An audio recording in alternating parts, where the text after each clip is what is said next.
Paul Thomas Anderson, or PTA, has worked with some of Hollywood's biggest movie stars and some of the finest actors to ever grace the screen. PTA has collaborated with actors such as Tom Cruise, Joaquin Phoenix, Daniel Day-Lewis, Phillip Seymour Hoffman and many others in one or several of his feature films, and to great success.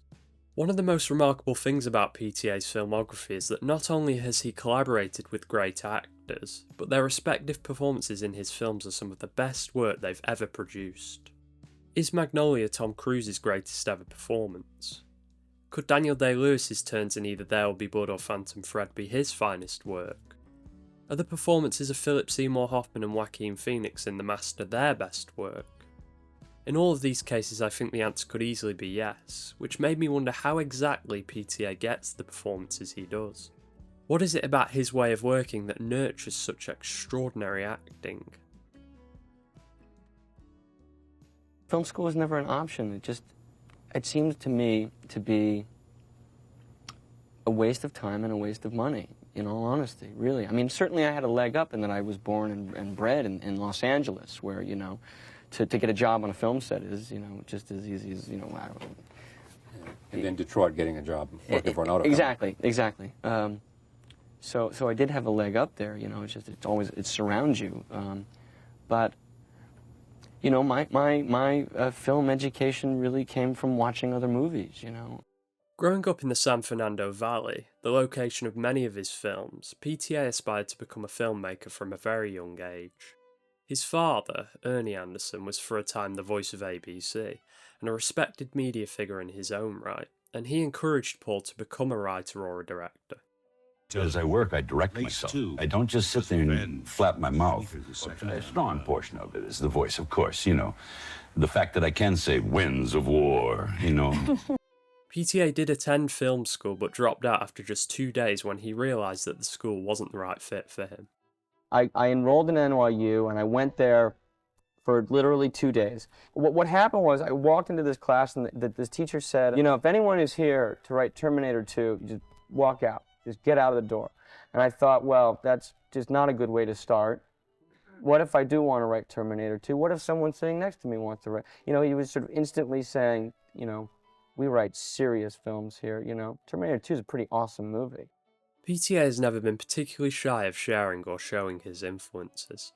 In interviews, he's usually been forthcoming about what inspired his works and the filmmakers that were key to his film education. His first short film, which he made at just 17 years old, was titled The Dirk Diggler Story, a mockumentary heavily influenced by This Is Spinal Tap and real-life adult film star John Holmes. This short was later expanded into Boogie Nights, and initially Paul wanted DiCaprio for the role of Dirk Diggler, but he ended up turning it down in favour of Titanic.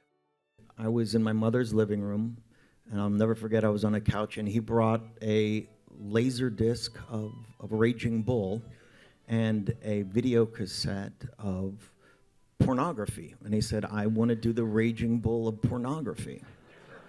Oh, wow, that's interesting. And I thought to myself, wow, that's going to be pretty difficult. Boogie Nights' long tracking shots, rapid-fire editing, pacing, structure, and many other elements give the film a style reminiscent of Scorsese, although the final film is closer to Goodfellas than Raging Bull.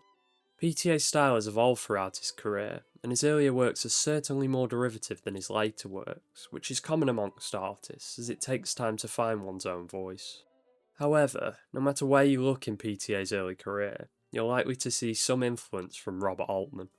Altman, I think The Long Goodbye and Nashville, seeing them for the first time was probably holy fucking shit moments in my life. I think that primarily I don't restrict the actors, and I allow them to do what they can do or what they will do. In fact, I insist on it, and I don't restrict their performance. Where do we even begin with Altman's influence on PTA? Clearly the sprawling ensembles of films like Nashville and Shortcuts influenced the structure of Boogie Nights and Magnolia. Punch Drunk Love features Shelley Duvall from Altman's Popeye on the soundtrack, and PTA has even cast some of the same actors and actresses from Altman's films. Henry Gibson starred in The Long Goodbye and Nashville, Julianne Moore starred in Shortcuts, and Philip Baker Hall starred in Secret Honor, which is where PTA first discovered him. Where'd you see Baker Hall? Secret Honor, Midnight Run, the long list of great character parts where he would come on and be the best, coolest looking thing in the Secret movie. Honor, is that the Altman? That's the Altman movie. The Nixon movie. Yeah. Who did he even play Nixon? He played Nixon. It's just him in a room. That was him? Yeah. Why didn't I know that? I really learned about acting from Philip Baker Hall. He was truly the real first actor that I got to work with. Baker Hall first starred in PTA's short film Cigarettes and Coffee, and later played the leading role in Hard 8, or Sydney as Paul likes to call it.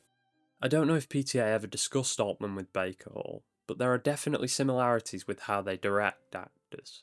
And what can you do to produce that, if anything? To give them the encouragement and the freedom, and force them to not be inhibited, but to go ahead and do that. And I don't control them. I mean, I don't have a job as a director to the actors. That's my theory, is that my job to them is as a writer. It's like, write them a good part, do my job there. And then Write a good part, choose the right person to play it. Exactly. And then I will have done my job. As a director, it's just like keeping your sense of humor and every once in a while reminding them to keep it simple, you know. But it's just being a fan as a director. I think that by the time a film is cast, that about 85% of my creative work is finished, because the actors have to do it from then on. Casting. Yeah. The best part. Casting and writing are kind of the same thing to me, you know? Because I write parts for actors that are my friends, or actors that I don't know that I really want to work with, like Julianne Moore is someone whose work I just loved, you know, and I wrote this part for her, but I didn't know her. But it was great to give it to her and say, this is for you, you know, and she said yes. PTA is renowned for frequently collaborating with the same actors, and he tends to write parts for specific people who are either his friends or people who he wants to work with. His first feature Hard 8 starred Baker Hall, John C. Reilly, Phil Hoffman and Melora Walters, and Boogie Nights added Julianne Moore and William Macy, with all six then going on to star in Magnolia. I write so that I can be around Julianne and Bill Macy, John Reilly, Phil Hoffman. I mean, it's really sort of what I do. And in the case of this movie, the actors dictated the form. It was my desire to be around them, which sort of led to so many stories and so many characters. So that's sort of where I'm coming from with it. And I think it, you know, besides that, she's my favorite actress. It's not like I wanted somebody else, you know. Sort of a wonderful thing is that I've found the actors that I love the most. And there are other actors that I do want to work with, but not right now. PTA viewed this group of actors as basically family, and this is undoubtedly one of the reasons why their performances were so strong in Magnolia and Boogie Nights. You have this reputation, and it's flattering to you, of getting great performances out of actors. Mm-hmm. That's one of the things they say you do well. Mm-hmm. What's that about? I think it's about the relationship that I have to the actor, you know, because most of us are friends, and there's just this accident that's happened or whatever it is, I don't know, that they trust me, you know, and I trust them. So, and what that means is we don't second guess what we're doing. Phillip Seymour Hoffman starred in 5 of Paul's films, and I think as their friendship evolved, so too did Hoffman's roles. In Hard 8, Hoffman appears in just a single scene that he largely improvised, yet it stands as one of the film's standout moments. From there on, Paul wrote characters for Hoffman that allowed him to explore his range. Every single one of Hoffman's performances in PTA's films feels different from each other, and his leading role in The Master is the perfect culmination of his work with Paul. Hoffman blends his more subdued work of Boogie Nights and Magnolia with the bombastic work of Punch Drunk Love to create the dangerously charismatic Lancaster Dodd in what would be one of the last roles of his career. God, I miss this man. What a special talent he was. Why I continue working with Paul? Because he's my friend. You know, I mean, people. It's kind of gone beyond. There's a director who will hire me. I hope he hires me again. I mean, it's not like that. He's a friend of mine, and we spend more time probably talking about things that have nothing to do with our careers for whatever now than we do about the work. You know, it's kind of like we'll be talking about something, and all of a sudden Paul will say, "Oh yeah, I've written this thing," you know, in the middle of it, you know, and and there's this thing I'd like you to play, you know, read it, and I'll read it, I'll talk to him again. And so really it's more about friendship and camaraderie and liking having someone around, you know, when you're working, you know, and because it's not easy, you know, and you want to be able to trust the people you're with when you're working, because you get pretty personal and sometimes you lose your cool, and you want to know you can turn around and you'll see Paul, or Paul will see me, or Bob, or any of these people that are always involved in Paul's films. You know, it's very warming feeling, you know, and that's why, you know, I would just work with Paul whenever, and him with me, and I'm sure it'll be like that till one of us, you know, isn't here anymore, I hope. Looking at PTA's career, one of the biggest questions I had was how did he manage to work with the actors he did at such a young age? I mean, here we have a guy in his early 20s making his first feature, Hard Eight, with Philip Baker Hall, John C. Reilly, Phil Hoffman, Gwyneth Paltrow and Samuel L. Jackson. It's pretty much unheard of to be in the position PTA was, but I think it can largely be explained. Of course, it goes without saying that growing up in Los Angeles and having a father in show business is a big help to get your foot in the door, but beyond this it was a different time back then. In the mid-90s there were more risks being taken on lower budget independent films, which at $3 million Hard Eight was.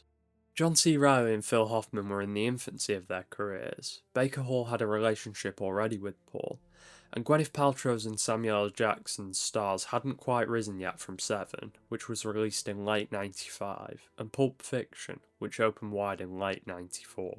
An even bigger question I had concerned Magnolia, and how on earth did PTA manage to get Tom Cruise, who was the world's biggest movie star at the time? He called me after he'd seen Boogie Nights, and that's the phone call from the President of the United States of movie land, you know? And because I wouldn't... It doesn't get any bigger than that. No, literally, it doesn't. You know, and what happened was, it was great, because I wouldn't have called him. I was a huge fan of his work, but it's that ungettable thing, you know, you just don't think, I'll never get Tom Cruise in my movie, so you just kind of think, well, maybe I should try and get somebody else. But he called me, he was a big fan of Boogie Nights. I was going to London. I happened to be going to London to promote Boogie Nights, and I went and met him. And I got to go to the set, the Eyes Wide Shut set. And I sort of visited with him, and I got to meet Stanley Kubrick. It was sort of a wonderful thing. And we sat down and ate food and talked, and we sort of expressed our mutual admiration for each other. And I started to formulate the character already in my head of Frank T.J. Mackey. And there's just something, just brought up the naughty side in me. I don't know what it was. I just sort of looked at him and I said, oh, I know exactly what to do here, you know? And I said, you know what, I'm going to call you in about 8 months, and I'm going to have a part for you. And he said, okay, do it. And it was the perfect timing, because he was finishing Eyes Wide Shut. I finished writing, I handed it to him, and I hit the jackpot. I think the motivation for Tom doing the movie was the part of the script. He called me because he was a fan of Boogie Nights, and when I saw Eyes Wide Shut, I realized really what probably appealed to him. He had 2 years doing that movie. He was such a repressed character, and you know, he had to hold so much in that this part is 180 degrees opposite. So I think that he was really anxious to do something different. All actors want to work with good material, and Frank T.J. Mackey was a perfect role for Cruise. Again, in this case, Paul wrote the part specifically for Tom, and from there they realised the character together. That character, you know, the whole monologue wasn't there at the beginning. That wasn't there. There was a couple of sentences, and I was like, and I remember I was working on somebody telling, like, oh, I want you to wear this. I said, okay, Paul, I got it. I said, look, just come over to my place. Let's do the wardrobe fitting. And I remember he wanted me in, like, Izod shirts and khaki. I was like, I don't think that's this guy. Let me just show you my instincts on this. So I created that whole character. I was in my screening room. I had him. I said, just sit down right here in my screening room. And I lit it. You know, and I had the whole music, and I basically wrote the opening monologue, you know, my version, and I was like, let me just show you what I'm going to do. And he was like literally right here sitting, and I had a stage, and I had it lit, you know what I mean, and I had the big speakers, dun, dun, dun, dun, dun, dun, dun, dun, dun, dun, dun. And I just, as I was doing it, I could just see his face. He's like, what the fuck? I was like, I don't know, this is Mackie to me, you know what I mean? It's like, it boom, you know, so, and then what's nice is, you know, you show them and then it evolves from there. And then every day, like we were writing those monologues, and I just had a list of things that, there's stuff that, look, I do research on things, I do it, but yeah, just like, I create characters like that. You know, you just go, I can do it. Paul took the world's biggest movie star and subverted expectations by introducing him in a commercial on a small screen, before giving him the most absurd and over-the-top entrance you're ever likely to see. I was almost in hysterics when I first saw the scene, and it's a truly unforgettable entrance to an unforgettable turn by Cruise.